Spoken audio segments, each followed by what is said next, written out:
नमस्कार साथियों, जो 2022 में आपका बोर्ड एग्जाम हुआ है उसमें यहाँ करेक्ट सेंटेंसेज को देखेंगे तो पहला क्वेश्चन है he could not secure passing marks. तो इसमें एक सिक्योर की तरह देखें तो यहाँ इसका सुपरफ्लुअस है तो आईएनजी फॉर्म नहीं लिखा जाता है। अगर आप बिल्कुल सलेक्शन जाते हैं यानी इसका आंसर सही चाहते हैं तो पासिंग नहीं होगा, सुपरफ्लुअस है। ऐसी कुछ वर्ब होती हैं जिनके बाद जीरंड नहीं लिखा जाएगा। और दूसरी तरीके से अगर मैं बात करूं, जीरंड भी नहीं लिखा जाएगा, इन्फिनेटिव भी।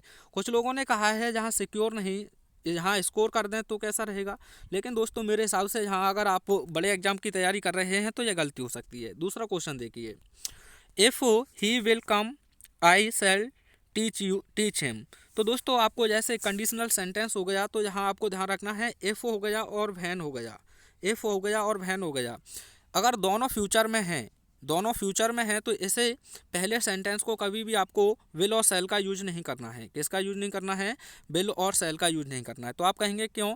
इसे हमेशा आपको प्रेजेंट इंडेफिनिट में रखना है। किसमें? प्रेजेंट इंडेफिनिट में। सिंगुलर है तो यहाँ कम में एस लगाना होगा, कम्स लिखना होगा। प्लूरल होता तो फिर हमें वी1 ही लिखना होता। अगर यह नेगेटिव होता तो एक वचन के साथ हम डज नॉट लिख देते।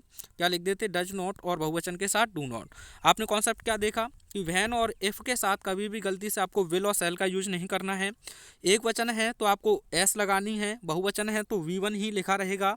अगर नेगेटिव है तो आप एक वचन के साथ डज नॉट लिखेंगे, बहुवचन के साथ डू नॉट, और दोनों के साथ वी1। तो यहाँ देखें दोनों में विल आई थी तो इसीलिए यहाँ विल नहीं, यहाँ कम्स होगा। ये क्वेश्चन आप लोगों के लिए, जैसे इफ सी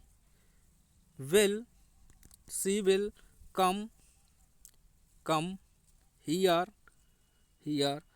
आई सेल, या आई विल भी लिख सकते हैं, आई सेल टीच हिम। इसे आपको करेक्ट करके भेजना है। Thanks for watching.